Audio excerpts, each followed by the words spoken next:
Voilà, bonjour à tous, nous sommes heureux de se retrouver pour ce temps de Let's Pray, de continuer dans cette année 2021. Nous disons, Seigneur, prends la place qui te revient. Et nous voulons en matinée, en après-midi, en soirée, que tout au long de la journée, que l'Éternel prenne sa place, la place qu'il désire dans nos vies. Donc voilà, simplement, nous allons passer au temps d'adoration, de louange. Je laisse place à l'équipe d'adoration pour nous emmener dans sa présence. Que Dieu vous bénisse.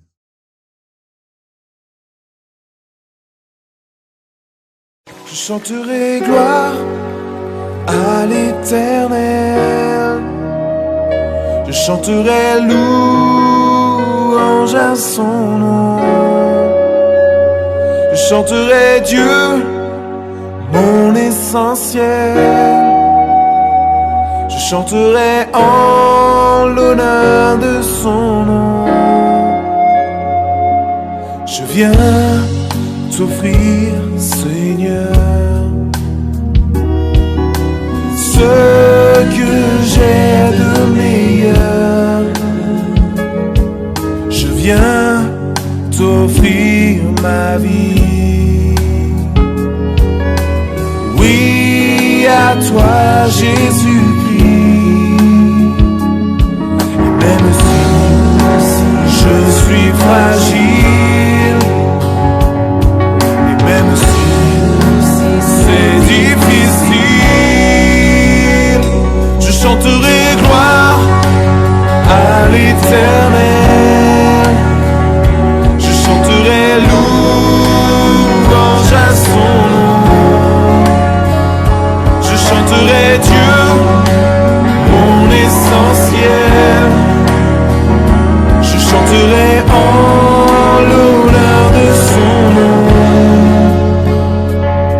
Je viens te dire, Seigneur, que tu es mon bonheur. Non, rien ne peut détruire notre bel avenir. Et même si je suis fragile, et même si c'est difficile,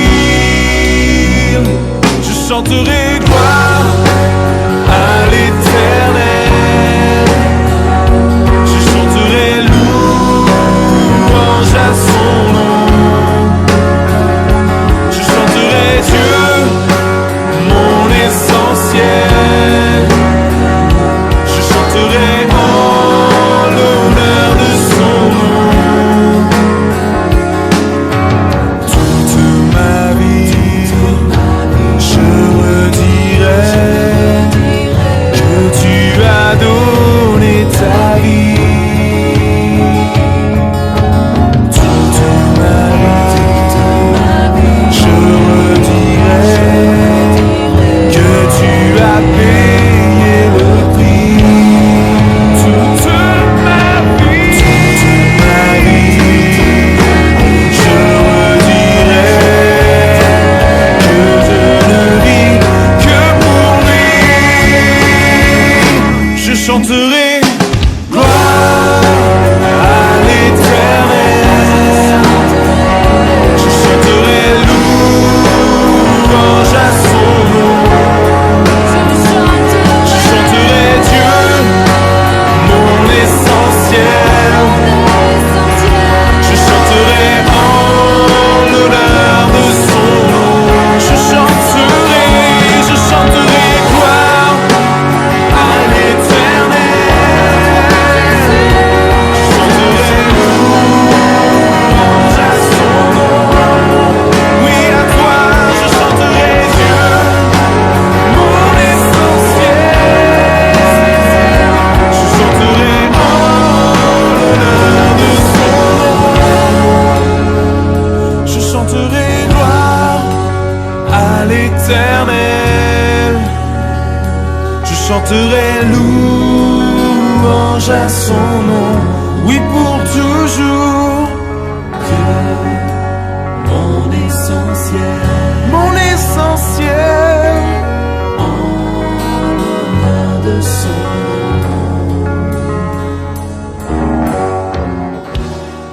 Voilà, merci à l'équipe d'adoration. Nous continuons ce temps de l'esprit avec la parole de Dieu et l'exhortation. Et simplement, on est dans cette série que j'ai commencée des épîtres aux Hébreux. Donc, je t'invite à le lire à chaque fois. On a fait l'introduction la dernière fois. Et cette fois, nous allons passer à Hébreux chapitre 1. Hébreux chapitre 1, et je t'invite à lire avec moi. Hébreux chapitre 1, verset 1 à 3, qui nous est dit « Après avoir autrefois par plusieurs reprises et plusieurs manières parlé à nos pères par les prophètes, Dieu, dans ces derniers temps, nous a parlé par le Fils, qu'il a établi héritier de toutes choses, par lequel il a aussi créé le monde. » Verset 3. « Et qui, étant le reflet de sa gloire et l'empreinte de sa personne, et soutenant toutes choses par sa parole puissante, a fait la purification des péchés et s'est assis à la droite de la majesté divine dans les lieux très hauts. » Alléluia. Donc, nous voyons que dans l'Ancien Testament, Dieu a envoyé ses prophètes, a envoyé ses serviteurs. Un prophète, c'est un porte-parole, c'est un homme qui reçoit les paroles de Dieu et qui les annonce au peuple. Et Dieu a parlé continuellement avec ses prophètes, avec Moïse, avec Ésaïe, avec Jérémie, avec Habakkuk, avec Amos. Continuellement, le Seigneur envoyait des serviteurs pour parler à son peuple. Et le dernier prophète de cette ancienne alliance est Jean-Baptiste, qui a été le précurseur de Jésus, du Messie qui devait venir.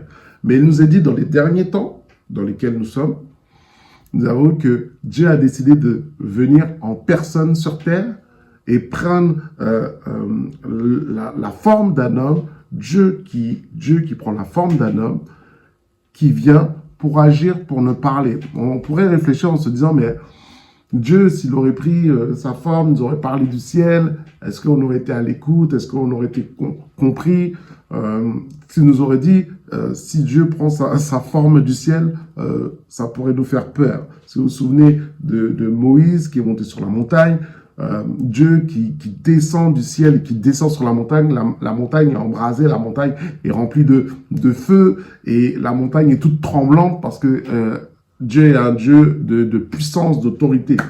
Mais là, il décide de venir dans une forme corporelle et Dieu parle par son Fils parce que là, la forme humaine nous paraît accessible. Nous pouvons nous assimiler à Jésus parce qu'il est comme toi, il est comme moi, il a du sang, il a des os, il a des yeux, il a une bouche et nous avons une proximité que nous pouvons avoir avec la divinité qui a pris la forme humaine. Donc, il y a une assimilation qui est plus sensible, qui est meilleure, auquel nous pouvons rester à échanger, à parler. Vous voyez bien que Moïse, quand il rentrait, il devait aller monter sur la montagne, 40 jours de jeûne, de prière, ou dans le lieu très saint pour rencontrer Dieu. Donc, c'était vraiment des moments très particuliers où on ne s'approche pas de Dieu comme cela. Mais là, Dieu, dans cette forme humaine, Jésus vient au milieu de son peuple pour faire connaître le Père, pour faire connaître le caractère du Père, pour faire connaître la volonté du Père, pour accomplir le sacrifice parfait. Donc Jésus, quand il est venu, il a marché, il nous a parlé par des exhortations, par des prédications, par des enseignements, par des paraboles. Il a fait l'explication des paraboles. Continuellement, le ministère de Jésus était un ministère de la parole de Dieu. Donc, si Jésus sera encore sur terre aujourd'hui, en train de marcher avec toi, avec moi, il te parlerait de la parole de Dieu, il te parlerait de ses écritures, parce qu'il est la parole faite chair. Et nous voyons que il est donc la révélation du Père qui est manifestée, qu'on a pu contempler, comme nous dit l'apôtre Jean, dans Jean chapitre 1, ils ont pu contempler sa gloire, comprendre son attitude, comprendre son comportement. C'est pour ça qu'en grec, Empreinte et le mot caractère. Le caractère, si on développe un petit peu, c'est l'empreinte de sa personne. C'est l'instrument utilisé pour graver, pour sculpter. C'est la marque qui est cet instrument qu'il produit, cette empreinte. C'est une marque, une impression, une expression exacte, une image d'une personne, d'une chose, une reproduction précise en tout point. Donc on voyait que quand nous voyons Jésus, quand tu vois comment Jésus parle, quand tu vois comment Jésus agit, quand tu vois comment Jésus se manifeste, les enseignements que Jésus a dit, il a dit tout ce qu'il a dit du Père. Donc en fait, quand nous voyons Jésus, c'est exactement le Père aussi que nous voyons. Et c'est pour ça que il y avait cet épisode d'un apôtre et qui est venu et qui a dit, mais si vous me connaissez, vous connaîtriez aussi le Père. Vous voyez, parce qu'il a dit, fais-nous voir Jésus, mais fais-nous voir le Père. Hein? Fais-nous voir le Père. Et c'était l'apôtre Philippe. Et Jésus lui dit, c'est Jean 14, verset 7, si vous me connaissiez, vous connaîtriez aussi mon Père. Et dès maintenant, vous le connaissez et vous l'avez vu. Waouh! Philippe lui dit, Seigneur, montre-nous Père, le Père. Et cela nous suffit. Jésus lui dit, il y a si longtemps que je suis avec vous et tu ne m'as pas connu. Philippe, celui qui m'a vu, ça, c'est profond. Celui qui a vu le Fils a vu le Père. Comment dis-tu? Montre-nous le Père. Ne crois-tu pas que je suis dans le Père et que le Père est en moi? Les paroles que je vous dis, je ne dis pas de moi-même et le Père qui demeure en moi, c'est lui qui fait les œuvres. Donc, Jésus est en train de dire que quand nous voyons Jésus, quand tu vois Jésus parler, quand tu vois Jésus enseigner, quand tu vois le comportement de Jésus, c'est exactement la transposition de caractère du Père qui se manifeste. Puisqu'il a dit, Jésus a dit, le Père est en moi, je suis dans le Père. Donc, quand nous voyons à travers le comportement, l'attitude de Jésus, c'est pour ça des exhortations, c'est Dieu qui parle par le Fils, Dieu qui parle par le Fils. Quand tu vois, prends le temps d'analyser dans les Écritures, dans les Évangiles, comment Jésus s'est comporté avec les enfants, avec les femmes, avec les hommes, avec les étrangers, avec les pauvres, avec les malades. Regarde et prends le temps de méditer. C'est une mine d'or. Toute l'attitude et tout le comportement de Jésus pendant ces 3 ans et demi, où il a formé ses disciples, ils sont engagés. Il a dit qu'il était ému de compassion. Quand vous voyez la foule sans berger, voici, c'est tout le cœur du Père qui est manifesté. C'est tout le cœur du Dieu qui est assis dans les lieux célestes, qui est dans les lieux célestes, qui est là, qui gouverne le monde, gouverne l'univers entier. C'est lui qui est manifesté à travers l'attitude de Jésus. C'est pour ça que si nous voulons que le Père prenne la place dans ta vie, si tu veux que Dieu prenne la place dans ta vie, mais c'est dans ton attitude que cela agit. En fait, la manifestation du Fils, c'est la manifestation du caractère de Dieu sur terre. Et maintenant, si Dieu doit prendre la place dans notre vie, en fait, c'est par notre caractère que nous allons voir que le Père a pris sa place dans nos vies. C'est par nos paroles, c'est par notre comportement, c'est par ta manière de regarder, c'est par ta manière d'être avec ta famille, les membres de ta famille. Par cela, nous allons voir si le Père habite en nous. Parce que si Jésus habite en nous, le Père habite en nous, l'Esprit de Dieu habite en nous, et il y a c'est la Trinité céleste qui est là combinée et qui travaille le fini, qui travaille avec l'infini, l'humain qui travaille avec le divin.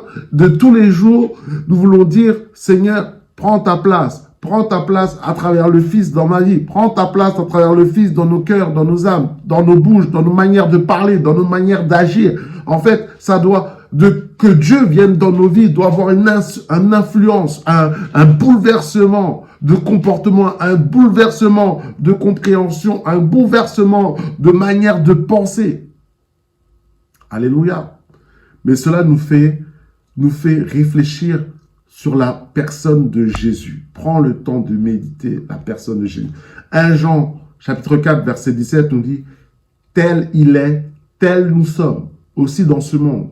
C'est en ce que l'amour est parfait en nous, afin que nous ayons de l'assurance au jour du jugement. » Mon frère, ma sœur, l'amour de Dieu doit grandir dans ta vie. L'amour de Dieu doit grandir dans ma vie. Ils doivent devenir plus grands, plus évidents, plus clairs. Et c'est pour ça qu'il nous dit que nous sommes le reflet de sa gloire. Nous sommes maintenant ses mains, ses bouches, ses yeux, ses mains, ses jambes sont maintenant manifestées à travers toi, à travers moi. C'est pour cela que nous voulons laisser la place au Seigneur dans notre vie. Mais pour laisser la place au Seigneur, nous devons prendre le temps de méditer sur la vie du Seigneur pour comprendre comment il agissait, pour que nous puissions reproduire le comportement de Jésus, le caractère de Jésus, c'est-à-dire l'empreinte du Seigneur. Et alors, le Père va parler à travers le Fils et le Fils parlera à travers toi par son Esprit. Et tu peux dire Amen à cela, que Dieu parle à travers toi, à travers ton attitude, à travers ton comportement, que tu sois l'empreinte de Dieu sur terre, le reflet de sa gloire, que nous soyons le reflet de la gloire céleste dans l'humain, dans le simple humain et terrestre que nous sommes. Que à Dieu soit la gloire, à Dieu soit la louange, au siècle des siècles. Amen. Nous disons, Seigneur, prends la place qui te revient et j'aimerais que nous puissions prendre le temps de prier. Seigneur, apprends-moi à te connaître. Je t'invite qu'on puisse prier, Seigneur, apprends-moi à comprendre ton attitude, ton caractère, ta manière de fonctionner. Parce que Jésus est particulier et divin, mais c'est le divin qui vient se manifester sur le terrien. Donc, prions dans un premier temps, Seigneur, apprends-moi à comprendre tes Écritures, apprends-moi à comprendre qui tu es. Alléluia, je t'invite que tu puisses prier. Viens prier avec moi et on va prier simplement. Alléluia. Je t'invite à prier le Seigneur là où tu es. Alléluia, Jésus. Nous sommes dans ta présence, Seigneur. Dans la présence de ton esprit. C'est là où nous sommes bien, Père Céleste. C'est là où nous désirons apprendre de toi. Jésus. Merci pour ta présence, dans ce lieu de ta présence, avec mes frères, avec mes sœurs. Seigneur, nous prions en ce temps, en ce moment. Apprends-moi, apprends-nous à mieux te connaître. Apprends-nous, Seigneur mon Dieu, à méditer ta parole. Apprends-nous, Seigneur mon Dieu, Jésus-Christ de Nazareth, toi qui as pris la forme humaine, qui n'a pas refusé d'être arraché, d'être égal à Dieu, comme nous dit Philippiens chapitre 2, pour venir, pour nous révéler le caractère du Père. Apprends-nous à regarder aux détails, à ta manière de parler, à ta manière de faire, à ta manière de te comporter. Seigneur, que nous puissions avoir des rémas, des révélations de ta parole. Tu vois que nous connaissons la plupart, les évangiles, nous avons vu les évangiles. Mais je prie qu'un voile puisse tomber, un voile puisse se déchirer, une profondeur de la compréhension de ta parole. Parce que tu dis dans les Écritures que la lettre tue, mais l'esprit vivifie. Nous avons besoin de l'Esprit de Dieu. Nous avons besoin du Saint-Esprit en nous pour nous révéler la profondeur de tes Écritures. Alors, apprends-nous à aimer cette parole. Apprends-nous à voir les détails, à être sensible à ta manière de faire pour que nous puissions nous améliorer, que tu sois notre modèle, que tu sois notre héros, que tu sois celui qui est là, qui nous interpelle continuellement sur la manière de faire. Oui, viens le faire, Père, par ton esprit, au nom de Jésus. Amen. Amen. Nous prions, et cette fois, je t'invite à faire une introspection spirituelle. Je vais prier. Seigneur, montre-nous ce qui ne va pas, ce qui ne te plaît pas chez nous, que l'Esprit puisse te communiquer sa pensée sur un aspect de notre attitude, de nos comportements. Nous prions le Seigneur. Jésus, je prie maintenant par ton esprit. Tu connais toutes choses, tu me connais, tu nous connais. L'esprit sont les profondeurs de nos cœurs, les profondeurs de nos reins. Je prie, Père, une introspection maintenant spirituelle au nom de Jésus, que l'Esprit de Dieu puisse mouvoir au-dessus de mon frère, au-dessus de ma sœur, que l'Esprit de Dieu m'ouvre au-dessus de ma vie et viens nous révéler ce qui ne va pas en nous. Viens nous révéler ce qui ne te plaît pas en nous. Viens nous révéler maintenant, à cet instant. Maintenant, au nom de Jésus, je prie des révélations. Je prie maintenant des songes, je prie maintenant des visions. Je prie maintenant des convictions de ton esprit et tu appointes ce qui ne va pas, ce qui ne te plaît pas dans notre caractère, dans notre manière de parler, dans notre manière de réagir avec les gens autour de nous. Aide-nous, Seigneur, nous sommes imparfaits. Mais toi, tu es la perfection et ton esprit est parfait. Tu sondes nos reins, tu sondes nos cœurs et tu te révèles maintenant. Tu te révèles maintenant. Esprit de Dieu, révèle-nous nos pensées, révèle-nous nos attitudes. Viens le faire, Saint-Esprit. Au nom de Jésus-Christ de Nazareth. Amen. Je t'invite qu'on puisse prier maintenant. Seigneur, prends la place dans mon caractère. Et si le Saint-Esprit t'a mis à cœur, peut-être côté quelque chose qui lui plaît pas, peut-être l'égocentrique, le manque de pardon, l'amertume, le manque d'amour, je ne sais point, le Saint-Esprit le sait, que nous puissions maintenant remettre ces choses au pied de la croix. Et Seigneur, dis maintenant, prends la place dans mon caractère. Prions ensemble. Seigneur, prends la place. Seigneur, prends la place, Seigneur mon Dieu. Tu vois les choses que tu as révélées à tes enfants, les choses qui ont été manifestées maintenant par ton esprit. Et nous prions, Éternel, prends la place. C'est le sujet de cette année. Prends la place dans notre caractère. Parce que tu dis que l'homme regarde à ce qui frappe les yeux, mais l'Éternel regarde au cœur. L'Éternel regarde au cœur. Tu regardes au cœur de mon frère, au cœur de ma sœur, tu regardes à mon cœur. Seigneur, nous prions que ton esprit prenne la place dans nos cœurs. Viens transformer nos cœurs. Viens transformer notre manière de faire, notre manière d'être. Viens nous transformer notre fort intérieur. Intérieur qui puisse avoir un effet sur l'extérieur. Tu nous dis tel il est, tel nous sommes aussi dans le monde.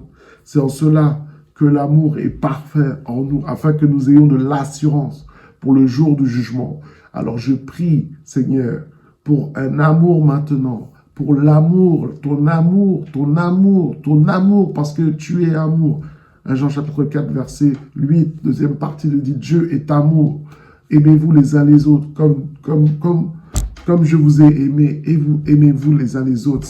C'est à cet amour que tous connaîtront que nous sommes des enfants de Dieu. Alors c'est pour ça que la première chose que je prie, aide-nous, ce n'est pas facile, Seigneur. Tu connais nos faiblesses, tu connais nos manquements, mais je prie que tu nous remplisses de cet amour divin dans nos cœurs, dans nos âmes, dans notre comportement. Donne-nous de la douceur, donne-nous de la compassion, donne-nous de la miséricorde, donne-nous de pardonner à tous ceux qui nous ont offensés, de ne pas retenir les péchés, de ne pas retenir les comportements, mais de relâcher les personnes maintenant. Par ton esprit, tu viens le faire et tu viens agir dans nos vies. Parce que c'est seul toi qui es capable d'opérer le cœur. Tu es le docteur des docteurs. Tu es celui qui opère le cœur et qui agit au plus profond de ma vie, au plus profond de mon être. Alors que ton nom soit loué, que ton nom soit béni. Je t'invite qu'on puisse prier maintenant pour que Dieu prenne la place dans ta famille, prenne la place dans ta maison, que le Saint-Esprit puisse vraiment être, il soit à l'aise. Alléluia. D'ailleurs, nous prions pour toutes les familles qui sont présentes, pour nos maisons, et nous prions que tu prennes la place, que ton amour prenne la place dans les familles, que ton amour prenne la place dans les couples, que ton amour, tu réconcilies un père avec son fils, une mère avec sa fille, tu réconcilies les familles, tu veux que les familles soient unies, que les familles soient baignées dans ton amour, que le Seigneur, aide-nous dans nos comportements à avoir la bonne attitude avec les membres de nos familles, de nous aimer, de nous pardonner, de nous faire, de agir comme toi tu aurais agi. Ce n'est pas simple, les relations humaines ne sont pas simples, mais par l'Esprit de Dieu, par ta parole, tu nous aides. Tu nous soutiens, tu nous encourages. Ta parole est puissante, elle est plus efficace qu'une épée à double tranchant. Alors Seigneur, par cette épée de l'Esprit, aide-nous à agir, avoir la bonne attitude, le bon comportement, bien le faire, Seigneur, afin que les familles soient réconciliées, afin que les familles soient unies, afin que les familles soient fortes en toi, par ton esprit. Nous te remettons cela entre tes mains, par la grâce de l'Esprit de Dieu. Je te remercie, Seigneur. Amen. Je t'invite qu'on remette cette journée entre les mains de Dieu, afin que le Saint-Esprit t'accompagne et que le comportement de Jésus puisse revenir à ton esprit par rapport à différentes situations de la journée. Amen. Seigneur, nous te remettons cette journée entre tes mains. Tu bénis chacun qui va aller au travail, chacun qui va aller s'occuper de ses enfants, chacun qui va s'occuper du service, du ministère. Chacun, je te remets chacun entre tes mains, afin que tu puisses nous garder. Protège-nous dans ta main. Protège-nous, afin que nous puissions avancer avec toi. Tu nous bénis, tu nous fais du bien, parce que tu es le Dieu de la grâce, le Dieu de la protection, le Dieu de la bénédiction. Je te remercie, Seigneur. Au nom de Jésus-Christ, Père Céleste, nous avons prié. Et nous disons Amen, Amen, Amen, Amen. Donc simplement, souviens-toi de cela. Avant, Dieu parlait par les prophètes, mais dans les derniers temps, Dieu a décidé de parler par le Fils. Par le Fils, nous avons tout en lui, la plénitude de sa gloire. Voilà, que la gloire de Dieu puisse t'accompagner. Je te souhaite une excellente journée. Que Dieu te bénisse, que Dieu te fasse du bien et que Dieu t'encourage. À bientôt sur la chaîne Église en Action. Sois béni. Soyez bénis.